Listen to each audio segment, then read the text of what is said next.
Good morning students. आपको सारे notes, videos, books वगैरह मिल गई होंगी। बेसिकली थोड़ा सा मेरे बारे में बताता हूँ। मेरा नाम पुनीत है। एमबीए का क्लासेस लेता हूँ। 2006 से पढ़ा रहा हूँ। 20 इयर्स का मेरे को एक्सपीरियंस है। V G U, Poornima, JECRC, Arya, ILM, IRM, IPS business school सब में मैं जा रहा हूँ और एज अ गेस्ट फैकल्टी पढ़ा रहा हूँ। और इवनिंग में मेरा क्लासेस चलता है, ऑनलाइन ऑफलाइन रिकॉर्डेड, तीनों मोड पे क्लासेस चलता है। उसके अलावा एक टॉप कॉलेज है एमबीए का, आईएम अहमदाबाद, वहां मैं बच्चों को हर साल लेके जाता हूँ। मुंबई में एआई यूनिवर्सल, यहाँ पे गेस्ट पढ़ा रहा हूँ मैं। जेईसीआरसी में पढ़ा रहा हूँ, आर्या कॉलेज में पढ़ा रहा हूँ। इन कॉलेजेस में मैं पढ़ा रहा हूँ। देखिए, राइटर भी हूँ। 2008 से मैंने बुक्स वगैरह लिखना स्टार्ट कर दिया था। यूट्यूब पे सारे वीडियोस मिल जाएंगे, रिकॉर्डेड लाइव लेक्चर सब कुछ मिल जाएंगे। बस एक छोटा सा इंपॉर्टेंट डिस्कशन आप लोगों से करना था। एमबीए आप कहीं से भी करें, थोड़ा सा मेरे से आप डिस्कस करके अगर आप एमबीए ज्वाइन करते हैं तो आप थोड़ा सेफर मोड में रहेंगे। उसका रीजन बताता हूँ क्यों। क्योंकि मेरे को जो एक्सपीरियंस है ना 20 इयर्स का, एमबीए में प्लेसमेंट होगा कि नहीं होगा, कॉलेजेस कैसे पढ़ाते हैं, क्या उनका प्लेसमेंट स्ट्रक्चर है, क्या इंटरनल एक्सटर्नल इन्फॉर्मेशन है, मेन चीज अंदर क्या चल रहा है उनके। क्योंकि मैं तो रेगुलर कॉलेजेस में जा रहा हूँ तो मेरे को पता है कौन से कॉलेज में क्या चल रहा है। तो आप मेरे से थोड़ा सा एडवाइस लेके अगर आप एडमिशन लेते हैं तो थोड़ा सा सेफर जोन में रहेंगे। बाकी आपके डिस्टेंस के ऑनलाइन के एडमिशन, मणिपाल हो गया, एमएटी हो गया, ज्ञान विहार हो गया, तो यहाँ भी आपको अवेलेबल हो जाएंगे। तो आप अगर एडमिशन लेते हैं तो प्लीज मेरे से कंसल्ट करना। हो सकता है कि मैं आपको एक बेस्ट कॉलेज बता पाऊं और एक सेफर जोन में लेके जा पाऊं। क्योंकि एडमिशन लेने के बाद बच्चों को लगता है कि यार गलत जगह चले गए। Okay, best of luck. मेरा नंबर आपके पास है। साथ के साथ अगर आपको कोई और क्वेरी चाहिए तो मेरे को व्हाट्सअप करें या कॉल कर सकते हैं। Okay, best of luck. नमस्कार और स्वागत है। मेरे टेबल पर पानी की एक बोतल रखी है। बड़ी सीधी सादी सी चीज लगती है ना? बिल्कुल। लेकिन आज हम इसी जैसी हर चीज के पीछे छिपी जो दुनिया है उसको समझने की कोशिश करेंगे। हम सब दिन भर प्रोडक्ट से घिरे रहते हैं, उन्हें खरीदते हैं, इस्तेमाल करते हैं। पर जब कोई मार्केटर प्रोडक्ट कहता है तो उसके दिमाग में सिर्फ एक डब्बे में बंद चीज नहीं होती है। नहीं, बिल्कुल नहीं। उनके लिए तो ये एक बहुत बहुत बड़ा कैनवस है। देखिए, मार्केटिंग के गुरु फिलिप कॉटलर ने बड़ी सीधी सी बात कही थी। क्या? प्रोडक्ट वो कुछ भी हैं जिसे आप बाजार में लोगों का ध्यान खींचने के लिए, बेचने के लिए पेश कर सकें, और जो उनकी कोई जरूरत या ख्वाहिश पूरी करे, बस। सुनने में तो काफी आसान लगता है। हाँ, पर इसमें पूरी दुनिया समाई है। मतलब ये पानी की बोतल तो है ही, लेकिन जो बैंकिंग सर्विस हम इस्तेमाल करते हैं वो भी एक प्रोडक्ट है। हाँ, बेटी बचाओ जैसा एक सामाजिक अभियान, वो भी एक विचार के तौर पे प्रोडक्ट है। और यहाँ तक कि कोई नेता या एक्टर भी एक ब्रांड के तौर पे प्रोडक्ट हो सकता है। और कोई जगह भी। सोचिए, इनक्रेडिबल इंडिया कैंपेन क्या है? हाँ, सही बात है। वो भारत को एक पर्यटन स्थल यानी एक प्रोडक्ट की तरह ही तो पेश कर रहा है। तो असल में प्रोडक्ट का मतलब है ग्राहक को मिलने वाले फायदों का एक पूरा पैकेज, एक बंडल। बिल्कुल, एक बंडल। और आज हम इसी बंडल की परतें खोलेंगे। चलिए फिर शुरू करते हैं। किसी भी प्रोडक्ट की सबसे पहली और बुनियादी शर्त तो यही होगी कि वो ग्राहक की कोई जरूरत पूरी करे। अगर मेरी प्यास ही ना बुझे तो इस बोतल का डिजाइन या ब्रांड वो किसी काम का नहीं। सही बात है। और यहीं से चीजें दिलचस्प होनी शुरू होती हैं, क्योंकि जरूरतें भी अलग अलग तरह की होती हैं। एक तरफ ये बॉटल है जिसे हम छू सकते हैं, देख सकते हैं, ये एक मूर्त मतलब टैंजिबल प्रोडक्ट है। लेकिन दूसरी तरफ मान लीजिए आप कोई ऑनलाइन कोर्स खरीदते हैं, आप ज्ञान खरीद रहे हैं, एक स्किल खरीद रहे हैं, उसे आप छू नहीं सकते, वो अमूर्त है, इंटैंजिबल। ये एक जरूरी फर्क है, क्योंकि हम अक्सर प्रोडक्ट को सिर्फ भौतिक चीजों से ही जोड़ते हैं। लेकिन स्पॉटिफाई का सब्सक्रिप्शन या नेटफ्लिक्स का मंथली प्लान भी उतना ही असली प्रोडक्ट है जितना कि एक कार। बिल्कुल। और यहीं से ये बंडल वाली बात और गहरी हो जाती है। जब आप एक कार खरीदते हैं तो आप सिर्फ स्टील, रबर और शीशे का एक ढांचा नहीं खरीद रहे होते। नहीं, आप असल में गुणों का, विशेषताओं का एक पूरा पैकेज घर ला रहे होते हैं। हाँ, मतलब आप उसकी इंजीनियरिंग की क्वालिटी खरीद रहे हैं, उसका आकर्षक डिजाइन खरीद रहे हैं और उस ब्रांड के साथ जुड़ा हुआ स्टेटस। बिल्कुल। यहाँ तक कि उसकी पैकेजिंग, मतलब जिस तरह से उसे शोरूम में पेश किया जाता है, वो भी उस बंडल का हिस्सा है। और बात यहीं खत्म नहीं होती। नहीं, उस बंडल में शामिल है कंपनी का वादा यानी वारंटी, और बेचने के बाद मिलने वाली सर्विस का भरोसा। ये सब मिलकर उस कार को सिर्फ एक गाड़ी से ज्यादा कुछ बनाते हैं। एक अनुभव बन जाता है। हाँ, एक अनुभव। ये सारी चीजें मिलकर ही किसी प्रोडक्ट की किस्मत तय करती हैं। और हर प्रोडक्ट की एक कहानी होती है, एक जीवन होता है, जिसे मार्केटिंग की भाषा में प्रोडक्ट लाइफ साइकिल कहते हैं। हाँ, प्रोडक्ट लाइफ साइकिल। हम सब ने इसके बारे में पढ़ा है। इंट्रोडक्शन, ग्रोथ, मैच्योरिटी और फिर डिक्लाइन। हाँ, ये क्लासिक मॉडल है। जब प्रोडक्ट नया नया बाजार में आता है, फिर उसकी बिक्री तेजी से बढ़ती है, फिर एक वक्त पर जाकर स्थिर हो जाती है और आखिर में घटने लगती है। लेकिन आज के डिजिटल दौर में ये मॉडल थोड़ा डगमगा गया है। एक सवाल सोचिए, बताइए। क्या गूगल सर्च या माइक्रोसॉफ्ट विंडोज जैसा कोई प्रोडक्ट कभी सच में डिक्लाइन यानी पतन के दौर में जाता है? ये तो बहुत दिलचस्प सवाल है, क्योंकि वो तो लगातार अपडेट होते रहते हैं, बदलते रहते हैं, ये कभी बूढ़े ही नहीं होते। तो क्या इनका जीवन चक्र अनंत है? एक तरह से हाँ। ये पारंपरिक मॉडल को तोड़ते हैं। ये डिक्लाइन होने के बजाय लगातार खुद को रीइंट्रोड्यूस करते रहते हैं। अच्छा। हर नए अपडेट के साथ इनका एक नया जीवन चक्र शुरू हो जाता है। तो आज की दुनिया में कई प्रोडक्ट्स के लिए ये एक सीधी रेखा नहीं, बल्कि एक लगातार चलने वाला सर्कल बन गया है। कमाल है। तो प्रोडक्ट सिर्फ एक चीज नहीं, बल्कि एक जिंदा बदलती हुई कहानी है। लेकिन हर कहानी का दर्शक एक जैसा नहीं होता। मतलब जिस तरह से मैं ये पानी की बोतल खरीदता हूं, वो उस तरह से बिल्कुल अलग है जैसे मैं एक नया लैपटॉप खरीदता हूं। तो जाहिर है कंपनियां भी इन प्रोडक्ट्स को अलग अलग नजरिए से देखती होंगी। बिल्कुल। और यहीं से प्रोडक्ट का वर्गीकरण शुरू होता है। ग्राहकों के खरीदने के व्यवहार के आधार पर इन्हें समझना सबसे आसान तरीका है। ठीक है। पहली श्रेणी है कन्वीनियंस प्रोडक्ट्स, यानी सुविधा वाले उत्पाद। जैसा नाम से ही लग रहा है, ये वो चीजें हैं जिन्हें हम ज्यादा सोचते नहीं, बस उठा लेते हैं। दूध, ब्रेड, टूथपेस्ट, वो सब। हाँ, लेकिन यहाँ असली खेल ये नहीं है कि हम सोचते नहीं। असली खेल तो पर्दे के पीछे चल रहा है। इन प्रोडक्ट्स के लिए कंपनियों के बीच अरबों डॉलर की जंग टीवी पर नहीं, बल्कि सुपरमार्केट की शेल्फ पर लड़ी जाती है। अच्छा। आपकी आंखों के लेवल पर 2 इंच की जगह पाने के लिए लड़ाई होती है। क्योंकि वही निर्णायक पल है। वही है। अगर आपका पसंदीदा टूथपेस्ट शेल्फ पर नहीं है, तो आप शायद ही दूसरे स्टोर पर जाएंगे।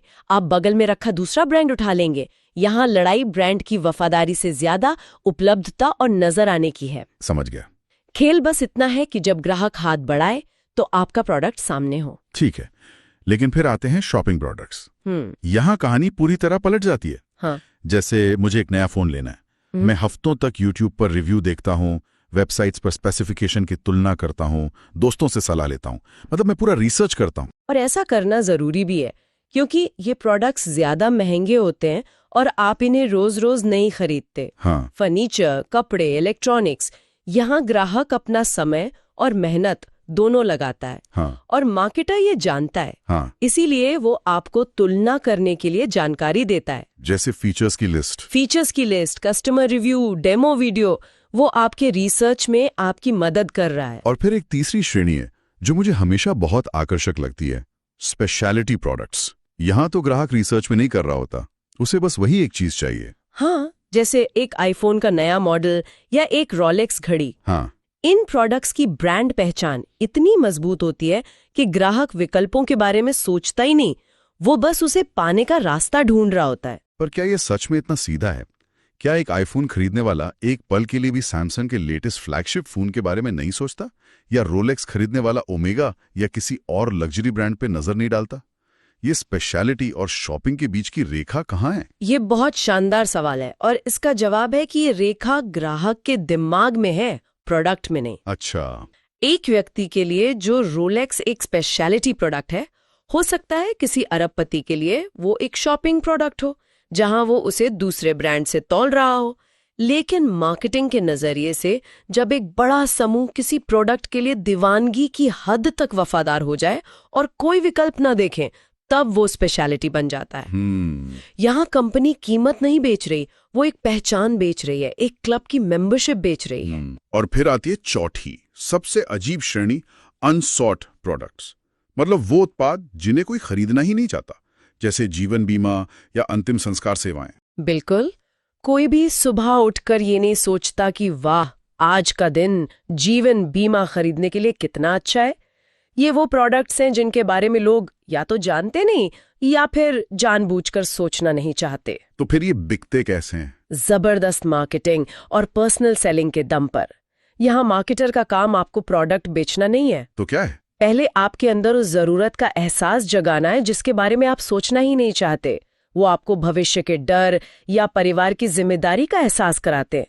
ये मार्केटिंग की सबसे बड़ी चुनौतियों में से एक है कि एक ऐसी चीज कैसे बेची जाए जिसे खरीदने का विचार ही लोगों को असहज करता हो। बिल्कुल। वाह, ये 4 श्रेणियां तो खरीदने के मनोविज्ञान को ही खोलकर रख देती हैं। वैसे प्रोडक्ट्स को टिकाऊपन या मूर्तता के आधार पर भी बांटा जाता है, लेकिन मुझे लगता है जो सबसे शक्तिशाली ढांचा है वो है प्रोडक्ट के 3 स्तरों वाला कॉन्सेप्ट। ये चीजों को देखने का नजरिया ही बदल देता है। हाँ, ये किसी भी मार्केटर के लिए सबसे जरूरी सबक है।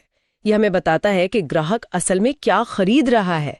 चलिए आपकी पानी की बोतल पर वापस चलते हैं। ठीक है, तो इसका पहला स्तर क्या होगा?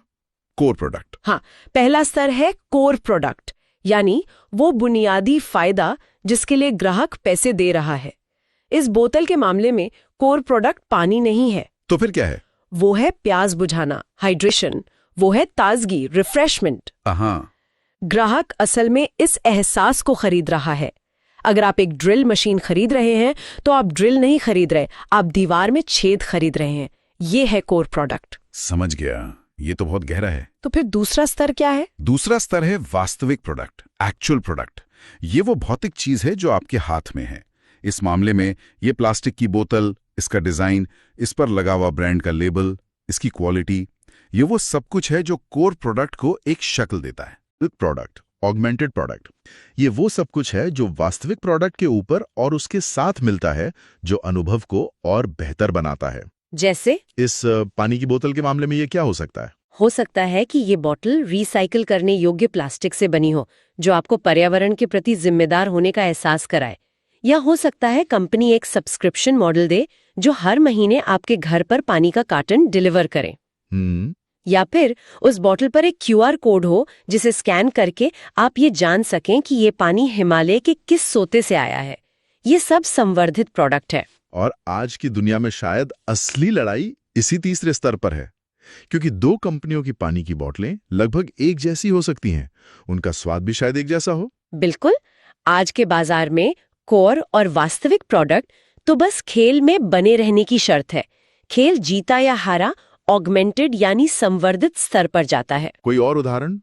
स्टारबक्स को देखिए, उनका कोर प्रोडक्ट कॉफी नहीं बल्कि एक आरामदायक तीसरी जगह घर और ऑफिस के बीच। उनका वास्तविक प्रोडक्ट है कॉफी का कप, लेकिन उनका संवर्धित प्रोडक्ट है फ्री वाईफाई, आपके नाम को कप पर लिखना और वो पूरा माहौल। लोग कॉफी के लिए 4 गुना ज्यादा कीमत इसी संवर्धित प्रोडक्ट के लिए देते हैं। तो अगर आज की पूरी बातचीत को मैं समेटूं तो प्रोडक्ट एक बर्फ के पहाड़ की तरह है। जो हमें दिखता है वास्तविक प्रोडक्ट वो बस सतह का एक छोटा सा हिस्सा है। हाँ, असली ताकत उस कोर फायदे में है जो नीचे छुपा है, और उस संवर्धित अनुभव में है जो उसके चारों ओर बना है। आपने बिल्कुल सही पकड़ा।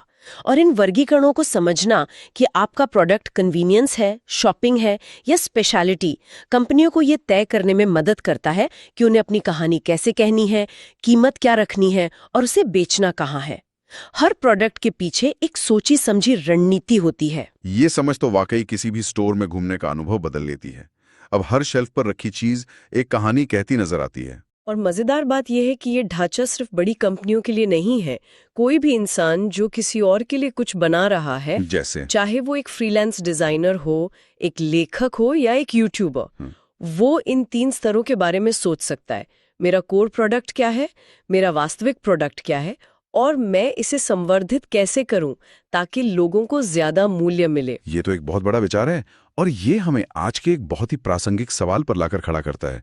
शुरुआत में हमने कहा था कि प्रोडक्ट कुछ भी हो सकता है जिसे बाजार में पेश किया जा सके। हाँ, और आज सोशल मीडिया और क्रिएटर इकोनॉमी के दौर में सोचने वाली बात यह है कि क्या इंसान खुद एक प्रोडक्ट नहीं बन गए हैं, जिन्हें बड़ी सावधानी से पैक किया जाता है, जिनकी प्रोफाइल को एक ब्रांड की तरह मैनेज किया जाता है और जिनके कंटेंट का हम उपभोग करते हैं।